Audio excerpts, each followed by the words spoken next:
வணக்கம். நம்ம இன்றைக்கி இந்த வீடியோவில் ஒரு கப்பு கோதுமை மாவில் ஒரு ஸ்நாக் தான் பண்ண போகிறோம். இந்த ஸ்நாக்ஸ் பண்ணுறதுக்கு ரொம்ப ஈஸியாக பண்ணலாம்.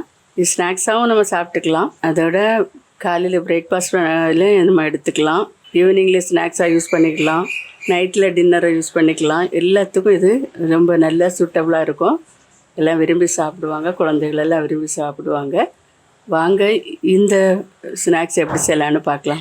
இந்த ஸ்நாக்ஸ் பண்ணுறதுக்கு பிரேக்ஃபாஸ்ட்டாகவும் யூஸ் பண்ணிக்கலாம், காலை டிஃபன் எடுத்துக்கலாம், ஸ்நாக்ஸாகவும் யூஸ் பண்ணிக்கலாம். அதுக்கு ஒரு கப்பு கோதுமை மாவு இதை நல்லா சலித்து எடுத்துக்கணும்.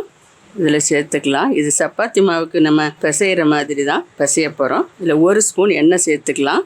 தேவைக்கிறப்ப உப்பு சேர்த்துக்கலாம். நான் ஒரு 1/4 டீஸ்பூன் சேர்க்குறேன். இதை நல்லா பிசைஞ்சு எடுத்துக்கலாம். கொஞ்சமாக தண்ணி சேர்த்து சப்பாத்தி பதத்துக்கு நம்ம பிசையணும். உப்பு எல்லா பக்கமும் படுற மாதிரி பிசைஞ்சு விட்டுட்டு சேர்த்து ஆயிலும் எல்லா பக்கமும் வர மாதிரி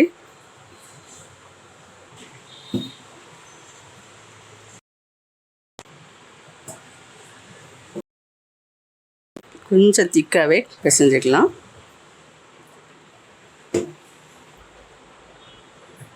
இந்த மாதிரி திக்காகவே பிசையணும். இப்படி இதை பிசைஞ்சதும் இதில் கொஞ்சமாக ஆயில் மேலே சேர்த்து விட்டுடலாம். ஏற்கனவே நம்ம 1 டீஸ்பூன் சேர்த்துருக்கோம். இதில் கொஞ்சம் மேலே தடவிட்டு ஒரு 10 நிமிஷம் அப்படியே வச்சிடலாம். இது ஒரு 10 நிமிஷம் இருக்கட்டும். இப்போ அதுக்குள்ளே வைக்கிறதுக்கு ஒரு ஸ்டஃப் ஒன்று செய்யணும். அதுக்கு 3 வெங்காயத்தை இது மாதிரி கட் பண்ணி வச்சுருக்கிறேன் நீள வாக்கில்.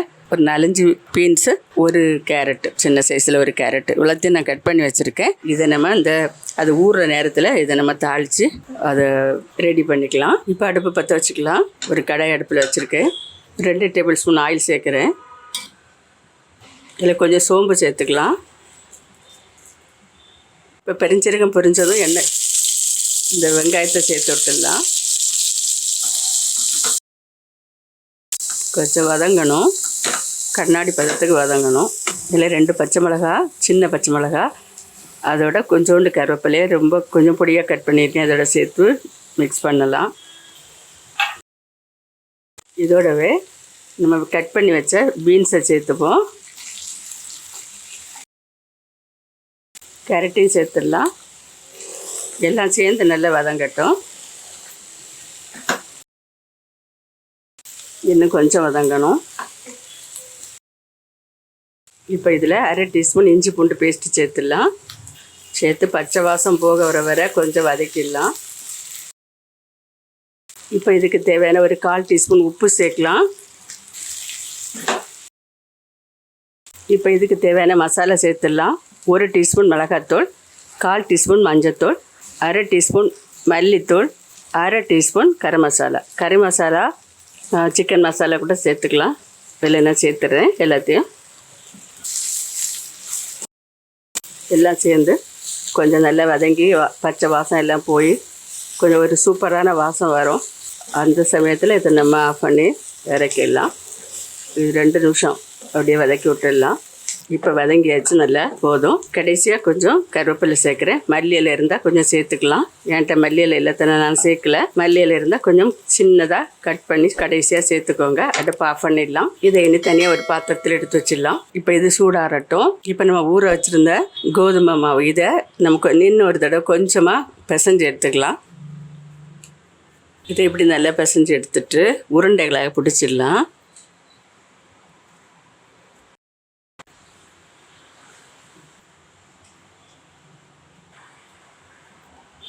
இப்போ நம்ம சப்பாத்தி மாதிரி இதை தட்டி எடுத்துக்கலாம். சப்பாத்திக்கு தட்டுற மாதிரி தட்டி எடுத்துக்கலாம். கொஞ்சம் கோதுமை மாவு போட்டுட்டு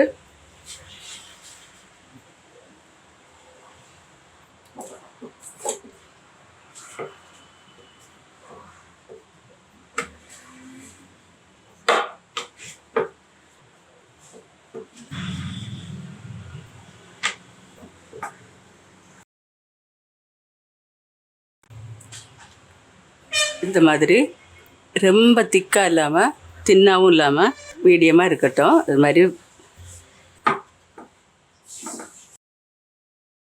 மாதிரி எல்லாமே நம்ம தேய்ச்சி எடுத்துக்கலாம். இப்போ நம்ம இதில் இந்த மசாலா இதில் சேர்த்துடலாம். ஒரு குறிப்பிட்ட அளவு இதில் அளவுக்கு தகுந்தாப்பில் எடுத்து வச்சுக்கோங்க. இப்படி வச்சுட்டு சேர்த்து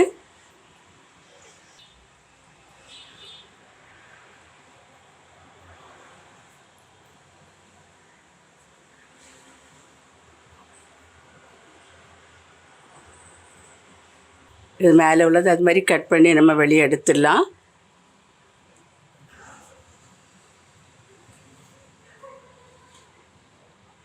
இப்போ ரொம்ப அழுத்தம் கொடுக்காம லைட்டாக அந்த உள்ளங்கையில் வச்சு கொஞ்சம் நம்ம இப்படி இது மாதிரி எல்லாத்தையுமே நம்ம பண்ணி எடுத்துக்கலாம். எல்லாத்தையும் இது மாதிரி செய்து வச்சிடலாம். இப்போ இதுலேயும் எடுத்து வச்சிடலாம்.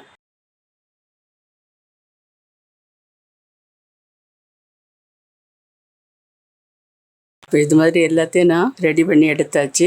இதுன்னு ஒரு பாத்திரம் அடுப்பில் வச்சுருக்கேன். தீபத்தை வச்சாச்சு. ஆயில் சேர்த்துக்கலாம். ரொம்ப நிறைய சேர்க்க வேண்டாம். லைட்டாக 2 பக்கம் பொரிச்சு எடுத்துடலாம்.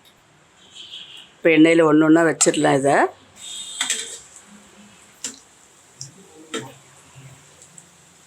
இப்போ திருப்பி விட்டுடலாம்.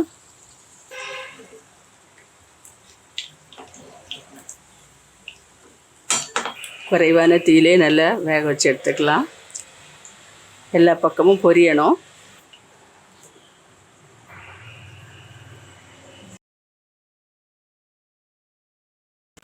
சைட்லேயும் பொரியிற மாதிரி லைட்டாக சாட்சிக்கு எடுத்து கொடுத்துக்கிடணும். அது மாதிரி சைடாக எடுத்து மாற்றி மாற்றி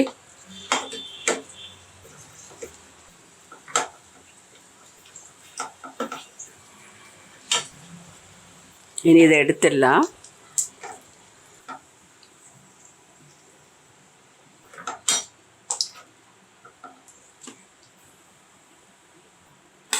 இனி அடுத்தது போட்டுடலாம்.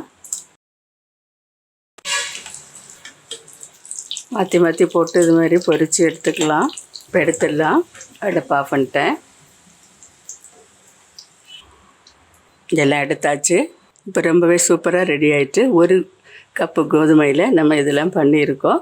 சூப்பராக இருக்குது. நீங்களும் வீட்டில் இது மாதிரி ட்ரை பண்ணுங்கள். மறுபடியும் ஒரு நல்ல ரெசிபியோடு நான் உங்களை சந்திக்கிறேன்.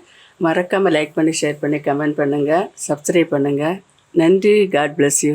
இது தொட்டுக்கிட எதுவும் தேவையில்லை. இது உள்ளே எல்லா ஸ்டஃப்பு வச்சுருக்கிறதுனால தொட்டு சாப்பிட தேவையில்லை. அப்படி தேவைப்பட்டால் டொமேட்டோ கெச்சப் இதுக்கு நம்ம ஃப்ரெஷ்ஷாக எடுத்துக்கலாம். சூப்பராக இருக்கும். நீங்களும் வீட்டில் இது மாதிரி ட்ரை பண்ணுங்கள்.